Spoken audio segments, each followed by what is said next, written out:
Hello tout le monde, je vous retrouve cette semaine dans un nouveau format. J'avais envie de vous proposer un partage sur une thématique, sur une réflexion que je me suis faite. J'avais envie d'en parler avec vous. Et donc je vous propose ici un petit moment de papote pour vous partager mes réflexions sur le sujet. Le tout accompagné d'une création de page de junk journal. Ici un petit junk que j'ai consacré aux thématiques des maisons. Inspiré par Mélodie Miroir qui proposait sur son Discord en septembre de faire un challenge tout le mois dans un petit junk journal dédié à une thématique. Donc moi j'ai dédié aux maisons, j'ai pas créé dans tout septembre, mais j'ai fait quelques pages, donc je vous en partage ici une aujourd'hui, pendant que je vous parle d'inspiration. Je vois souvent revenir sur les réseaux cette question de où trouver l'inspiration, où trouver des idées, comment puiser l'inspiration, etc. Et je me suis fait une réflexion, puisque pour moi, quand on parle d'inspiration, je différencie deux choses. Il y a d'abord trouver des idées et me donner envie de créer, qui sont deux choses, vraiment deux phases différentes pour moi de l'inspiration, qui peuvent venir des mêmes sources. Une même source peut me donner envie de créer ou me donner des idées, mais c'est vraiment différent. Je vais avoir une phase où je me dis là j'ai envie de trouver des nouvelles idées, donc je vais aller les chercher pour un nouveau projet, pour un carnet, pour un collage, pour une histoire, pour une illustration, peu importe. Et je vais aller chercher des idées de dessins, d'images, de mots, de couleurs, etc. Des fois j'ai des idées sans les avoir cherchées, mais je trouve qu'il y a vraiment une démarche qui n'est pas la même dans le fait d'aller chercher des idées et trouver des idées. Alors que donner envie de créer, pour moi, c'est plutôt des moments, des personnes, des choses qui vont tout d'un coup m'inspirer et me donner envie de faire aussi, même si ce que j'ai envie de faire n'a rien à voir avec l'inspiration en question. Je m'explique, je peux très bien regarder, par exemple, une vidéo d'une personne qui fait du journaling qui n'a rien à voir avec le mien, qui n'est pas du tout mon créneau, pas du tout ce que je fais et qui ne me parle pas du tout. Par contre, la manière dont elle le partage, ou peut-être les couleurs qu'elle va utiliser, sa manière de filmer, ça va me donner envie de créer rien qu'à la regarder, même si ce que je vais créer va être complètement différent de ce qu'elle propose. Voilà, c'est pour moi vraiment les deux aspects. Peut-être qu'il y en a plus. Dites-moi en commentaire si vous y voyez d'autres aspects de l'inspiration. Est-ce que ça vous parle ou pas ? Est-ce que vous êtes d'accord avec moi ou pas aussi ? Parce que peut-être que vous le voyez différemment. Peut-être que pour vous, c'est la même chose. Mais voilà, c'était ma réflexion. J'avais envie de vous partager ici un peu les sources. J'ai un peu listé les différentes sources qui m'inspirent. Donc soit qui me donnent envie de créer, soit qui me donnent des idées. Et puis ce que j'en fais après, derrière, de toute cette inspiration. Alors la première source pour moi, bon, c'est pas forcément classée par hiérarchie ou par priorité, mais la première que j'ai notée, c'est YouTube. Étant très visuel, le format vidéo me parle beaucoup, beaucoup plus que de lire un livre ou d'écouter un podcast. J'ai besoin de visualiser et de voir les choses. Et YouTube est une mine d'or pour trouver des pépites d'inspiration. Je vais vous citer simplement quelques chaînes, parce que la liste serait bien trop longue si je voulais les citer toutes, mais les principales ou celles du moment. Pour celles qui me donnent des idées, alors il y en a qui peuvent rentrer dans les deux catégories. La première notamment, c'est Mélodie Miroir dont j'ai parlé, qui pourrait rentrer et dans me donner des idées et dans me donner envie de créer. Dans la création, toujours, il y a Molly Roberts aussi, qui me donne... Chaque vidéo me donne des idées de couleurs, de matières à réutiliser, de détournement d'objets. C'est une pépite d'idées. Il y a aussi Edelberry Sprout et Corrigan de Crone, deux chaînes de journaling très grimoire, magie, journal, art journal, pareil, qui regorgent de... Il y a plein de détails dans leur création, ça me donne toujours plein d'idées. Pour la partie plus tarot, je vais citer Tarot Note et Katou Tarot, qui sont vraiment les vidéos pendant lesquelles je prends très souvent des notes de choses qui me viennent à l'esprit. Alors ça peut être simplement des réflexions, des idées de questions, de tirages, une partie de tarot à aller explorer, peu importe, mais je prends très souvent des notes pendant leurs vidéos. Et puis pour un côté un peu plus magique, je vais citer Mystic Moon, qui là pourrait rentrer dans les deux catégories, puisque par exemple Marie de Mystic Moon a une pratique magique qui est très différente de la mienne, ou j'ai une pratique différente de la sienne. Mais par contre, voir ses vidéos, voir comment elle se plonge dans son univers, tous les outils qu'elle utilise, sa manière de pratiquer, son lien avec la nature, ça m'inspire beaucoup et ça me donne souvent des idées à transposer dans ce que moi je pratique. Et après, pour les chaînes YouTube qui me donnent envie de créer, je vais déjà vous dire toutes les chaînes de journaling, toutes les vidéos journaling qui me passent sous la main. C'est pour ça d'ailleurs que généralement j'évite de regarder des vidéos créatives juste avant d'aller me coucher, parce que sinon c'est fini, je dors plus de la nuit. Après j'ai juste envie de me relever et de sortir mes journaux. Mais toutes les vidéos de journaling m'inspirent. J'aime beaucoup aussi écouter de la musique. La musique m'aide à me plonger dans une ambiance et dans un univers, les BO de films surtout.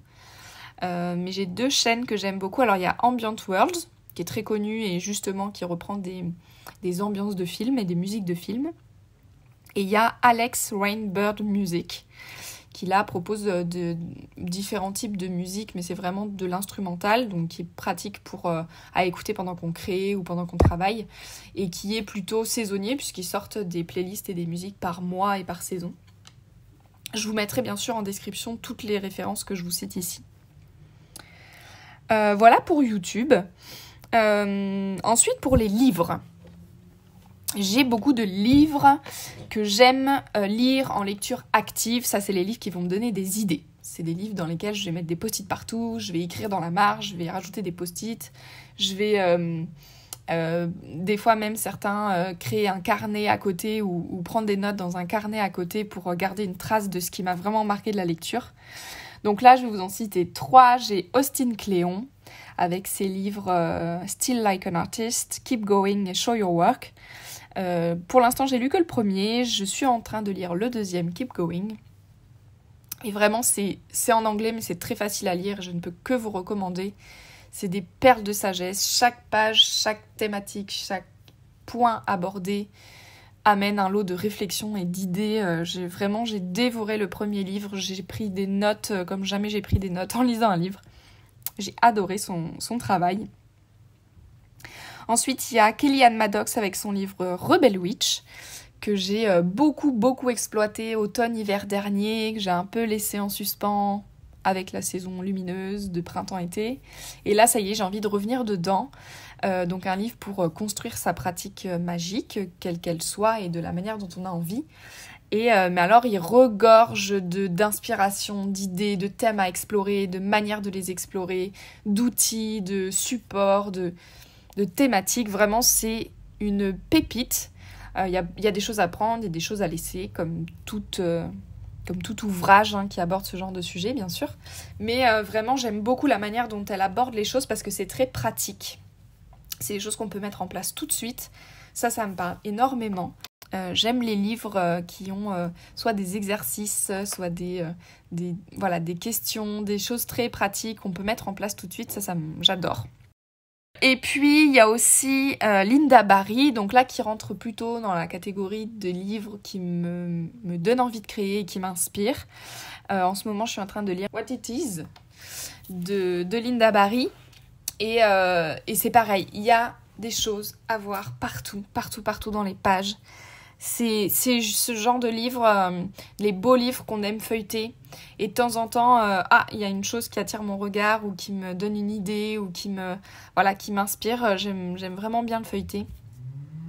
J'ai eu un peu de mal au début et puis finalement, ça y est, je suis rentrée dedans et je prends plaisir. J'aime bien avoir comme ça des beaux livres. Simplement pour le plaisir des images et de regarder. Donc pour ça, j'ai beaucoup aussi de livres jeunesse, de livres illustrés, de bandes dessinées, de romans graphiques. J'ai quelques mangas aussi. J'en lis pas beaucoup, mais je lis notamment L'Atelier des sorciers, que j'adore et qui est très bien dessiné, qui est magnifique à regarder. Je vous recommande aussi.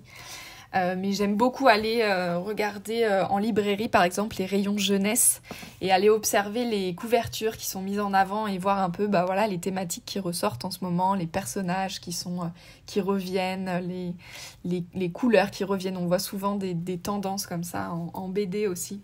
Ça, j'adore, ça me stimule vraiment souvent quand j'ai une envie de créer comme ça qui vient, je dis que j'ai les doigts qui picotent. Ça, c'est quand mes mains ont besoin d'empoigner tout de suite un crayon ou un stylo ou un pinceau et de créer quelque chose. Et en librairie, ça arrive très souvent. Et aussi en beau livre, j'adore regarder les artbooks. Notamment, j'en ai beaucoup des films de Pixar, de Disney. J'en ai un du Seigneur des Anneaux aussi, j'en ai quelques-uns de jeux vidéo. Donc c'est tous ces livres en fait qui racontent la création du film, du jeu ou de l'œuvre en question, avec tout le travail de recherche d'images, les recherches de personnages, d'ambiance colorée, les détails de certaines scènes. Et là c'est vraiment une source pareille, j'adore les feuilleter, j'adore venir prendre des idées dans ces livres. Et simplement pour la beauté des peintures, des dessins, de la manière dont ils ont donné naissance à un univers. Ça m'inspire beaucoup. Quand j'ai fait des études d'ailleurs, ma première idée, avant de partir en bande dessinée, en illustration, etc., j'avais envie de pouvoir créer des décors et des personnages de films, de dessins animés. Je rêve un jour de voir un de mes personnages prendre vie dans un dessin animé. Un jour peut-être. Voilà pour les livres. Ensuite, il y a les tarots, bien sûr. Mes tarots sont pour moi une source d'inspiration. J'ai même certains jeux que je n'utilise quasiment pas en tirage de cartes, mais simplement pour la beauté de leurs images. Pour moi, j'ai certains jeux, c'est comme je les utilise comme un livre d'illustration. C'est comme si je feuilletais un livre de 78 images. Et j'adore me plonger dans leur ambiance et dans leur univers. Pour ça, j'ai le Forest of Enchantment Tarot qui est parfait pour ça. J'adore simplement aller plonger dans l'ambiance de la forêt. Ça me donne toujours envie de créer ou d'imaginer ou d'inventer en tout cas des choses. Il y a aussi le Rainbow Tarot, là c'est plus pour ces palettes colorées qui m'inspirent beaucoup. Vous pouvez retrouver sur Insta, j'ai fait plein de reels avec ce jeu de comment j'utilise les cartes pour me donner des idées de palettes de couleurs. Et puis aussi, pour en citer un troisième, il y a le White Numen Tarot qui lui est plutôt... Il m'inspire à raconter des histoires. J'adore raconter les histoires de ce jeu de tarot. Je ne sais pas pourquoi, mais les personnages me racontent une histoire et j'adore tirer des cartes et imaginer quel lien relie les personnages, qu'est-ce qui s'est passé, quelle est leur histoire. Ça me parle beaucoup. Voilà ce que je fais avec mes tarots. J'ai aussi des films et je me suis fait dans mon journal, j'ai une page avec la liste des films qui m'inspirent, que j'ai commencé il y a un moment et puis que je complète au fur et à mesure de mes découvertes. J'ai toute une liste comme ça de films que je vais des fois regarder simplement parce que l'ambiance, les couleurs, les costumes, encore une fois, ça me fait les doigts qui picotent et ça me donne envie de créer. Donc pour vous en citer quelques-uns, il y a Cruella de Disney qui, pour ses costumes, le travail des costumes m'inspire énormément. Dans la même idée, il y a aussi, je crois que c'est Cendrillon sur Disney, le film.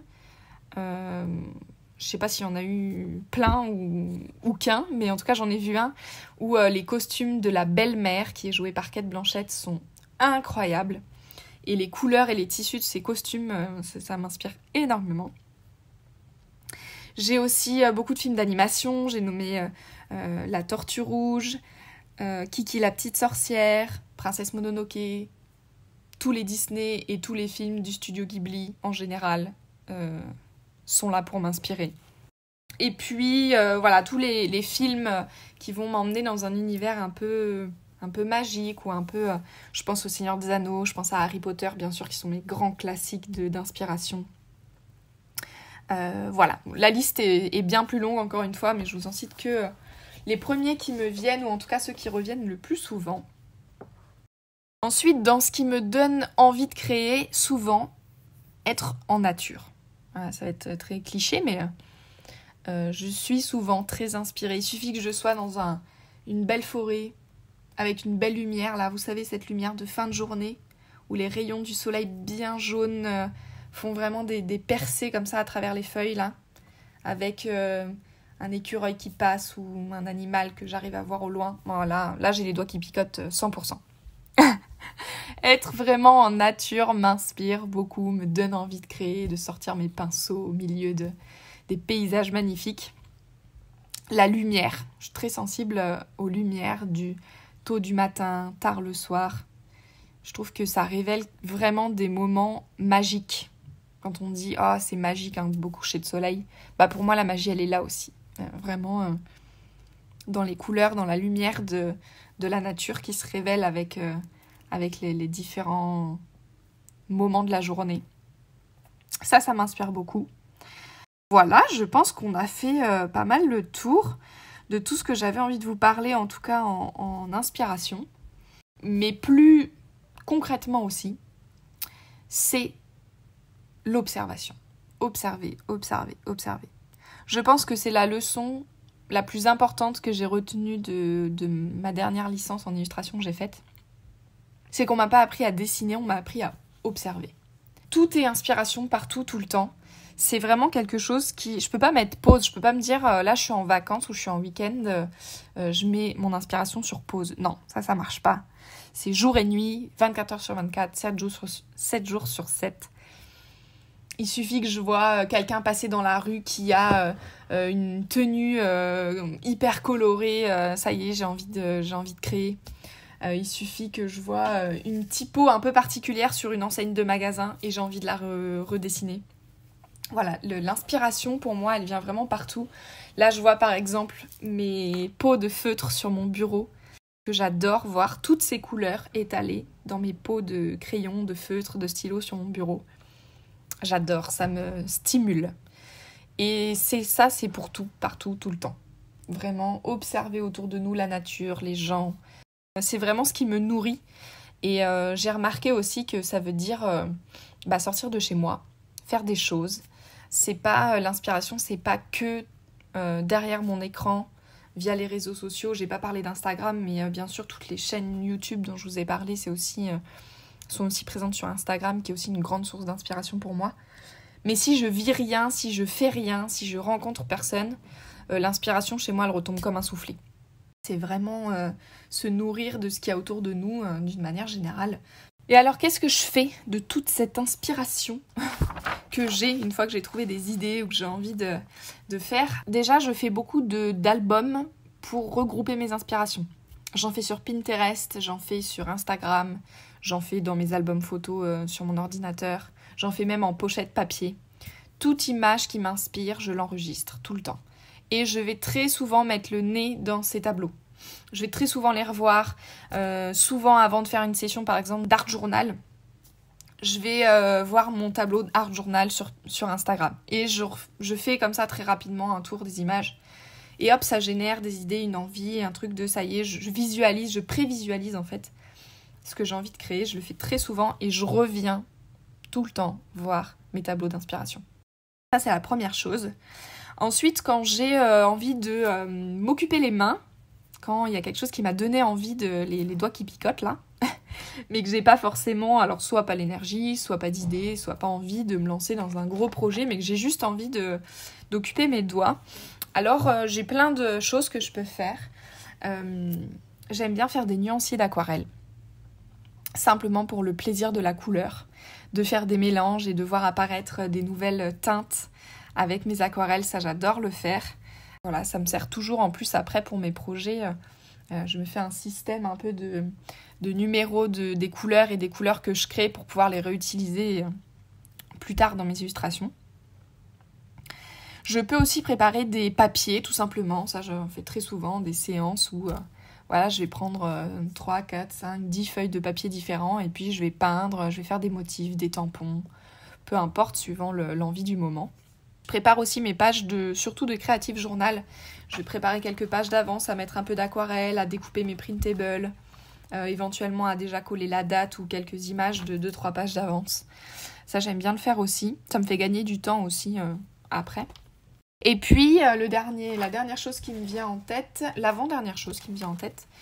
c'est mon Vragdis Journal. Donc ça, c'est Inspiration Mélodie Miroir. Je vous invite à aller voir une de ses dernières vidéos où elle parle de son Vragdis Journal. Ça cache ce carnet, je crois, en français, qu'elle a presque complété. Et le voir rempli comme ça avec plein de choses collées, énormes, les papiers qui gondolent, toutes les couleurs, tout. Ça me donne toujours, à chaque fois que j'en vois un, ça me donne envie de faire le mien. Et donc c'est ce que j'ai fait. J'ai pas acheté le carnet qui existe, mais j'ai ressorti un vieux carnet, j'ai peint quelques pages, et tout simplement je me suis préparé voilà, les items de pages pour venir coller des choses. Mon idée c'est simplement, des fois j'ai juste envie de prendre un magazine, de découper dedans et de coller. Et c'est tout. Et sans but, sans réflexion, de rien. Juste découper, coller. Et donc pour ça, je viens dans mon journal, par exemple, découper tout ce qui est rouge, tout ce qui est jaune, tout ce qui est bleu. Découper que des motifs que j'aime bien. Je prends un magazine et toutes les pages où je vois des motifs que j'aime bien, je les découpe puis je les colle sur ma page de motifs. Et c'est tout. Et en fait, ce carnet devient un carnet d'inspiration aussi, à lui tout seul, et en même temps qu'un carnet de décharge. Donc ça c'est nouveau, ça fait quelques semaines là que je me suis lancée là et ça me plaît bien. Et puis le dernier, c'est donc les sessions de découpe de magazines. Des fois simplement je prends un magazine, un ciseau et je découpe tout ce qui me parle, tout ce qui m'inspire. Les images, les mots, les textures, sans but précis, peu importe, mais si ça me parle je le découpe. Et puis alors soit je viens le coller dans mon carnet vrai que des journaux, soit j'ai des pochettes. Je vous parlais tout à l'heure en papier quand je classe mes images, j'ai des pochettes à thème et donc je viens, si j'ai découpé, je sais pas moi, plein de maisons, je viens mettre dans la pochette thématique maison ou paysage ou ambiance ou texture et puis après je viens piocher dedans quand j'ai envie de faire une page d'art journal. Voilà, je pense que j'ai fait le tour de tout ce que j'avais envie de vous dire sur ce sujet, ce grand sujet de l'inspiration. Dites-moi, est-ce que ça vous parle? Est-ce que ça vous a évoqué d'autres choses? Donc voilà, je suis curieuse d'avoir aussi vos retours sur la question. Et puis je vous laisse ici et je vous dis à bientôt dans une prochaine vidéo. Bye!